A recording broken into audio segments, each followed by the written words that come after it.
Enlightenment is said to be the freedom from attachment. And what are we attached to? Last time we spoke about the first group of attachments to our body. Today we're going to speak about our feelings.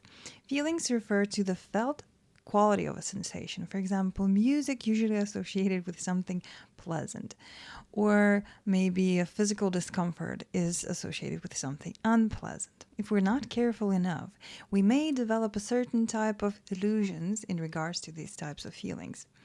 The first one would be, I am a feeling. I am sad. Or this is my feeling. My grief is so bad, it's overwhelming me. Or I exist within a feeling. My anxiety is not allowing me to do things that I like. And as I mentioned with the body, using those sentences grammatically is correct. According to conditional truth is correct. Sometimes it is our reality. There is nothing wrong with them.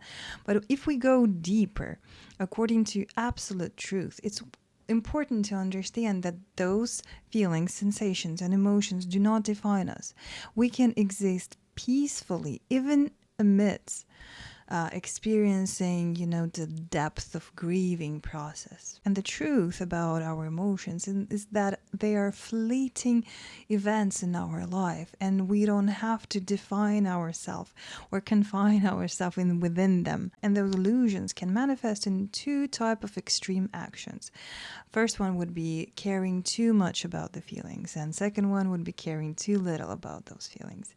And usually too much is associated with more feminine quality, even though maybe right now it's kind of controversial to speak about gender, but historically it was more important to females to care about their babies and babies around them, and to be attuned with their well-being, emotional, physical well-being. Certain level of hormones, progesterone, oxytocin, and estrogen, made them more aware of their own body feelings and what other people around them are feeling. So they cannot just easily disregard their emotions. On the opposite side, caring too little about the feelings is sometimes associated more with avoidance, with suppressing. And again, historically, masculine qualities are more connected to this. Imagine, a group of men hunting for a big animal for a whole day. They had to disregard their feelings, their emotions, their discomfort. And sometimes it's not easy for them to even find where are those feelings, because hormones like testosterone made them more high risk taking and less acutely aware of their feelings and emotions. In the same way, the low level of oxytocin doesn't make them very, very aware of emotions, right? And the middle way of Buddha, the ability to transcend our emotions, is not just finding the middle in between them, but understanding causes and conditions, understanding what brought feelings about.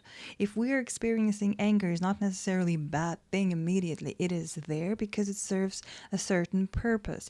Can we see that purpose? Can we honor our body and mind for experiencing certain things, because they are trying to tell us something about outside or inside?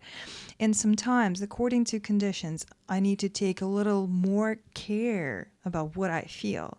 And maybe sometimes I have to disregard it. And our ability to easily change with the change according to conditions would illustrate our ability to move forward, to be in the process of enlightenment, that we are getting a little bit more freedom. So how do we train that freedom from emotions? Well, first of all, we have to be aware of them, right? We need to understand hiding and ignore them does not give us freedom. Obsessing over them does not give us freedom. So we need to understand that emotions do not define us. And we can exist beyond them also. And we can observe them, understand them, in how we act in daily life. That's called daily mindfulness. We can learn more about ourselves, notice ourselves. What brings this feeling about? What brings that feeling about? And maybe we can even expand our vision and see what was happening before, what it leads to in the future. So our present moment from a small picture kind of grows a bigger, wider, so we can notice what leads to what. And also, we don't have to, again, act immediately on felt sensations. If we don't like, usually I don't want it. I don't want to stop it, right?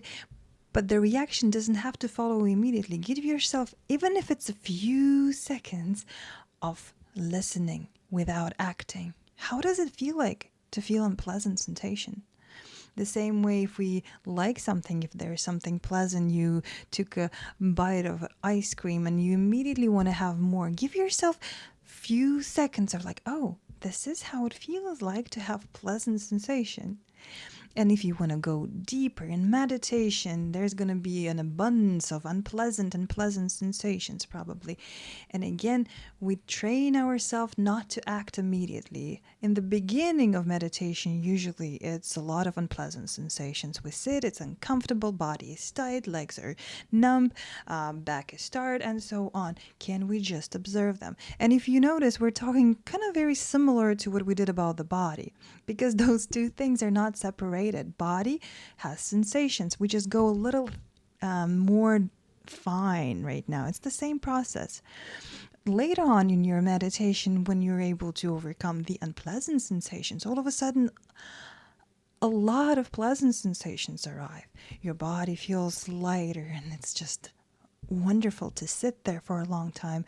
Your mind starts to feel elevated, and you have joy. And again, we don't have to get stuck in that process. We don't have to get rid of that process. Just observe it as a natural thing. Come and go. And eventually, if you're able, you will go even beyond that, where feelings do not exist, nor pleasant nor unpleasant. And the same way, if we can exist beyond the feelings, pleasant and unpleasant, how we can define ourselves by them. Feelings is just a certain waves in the stable ocean of our consciousness.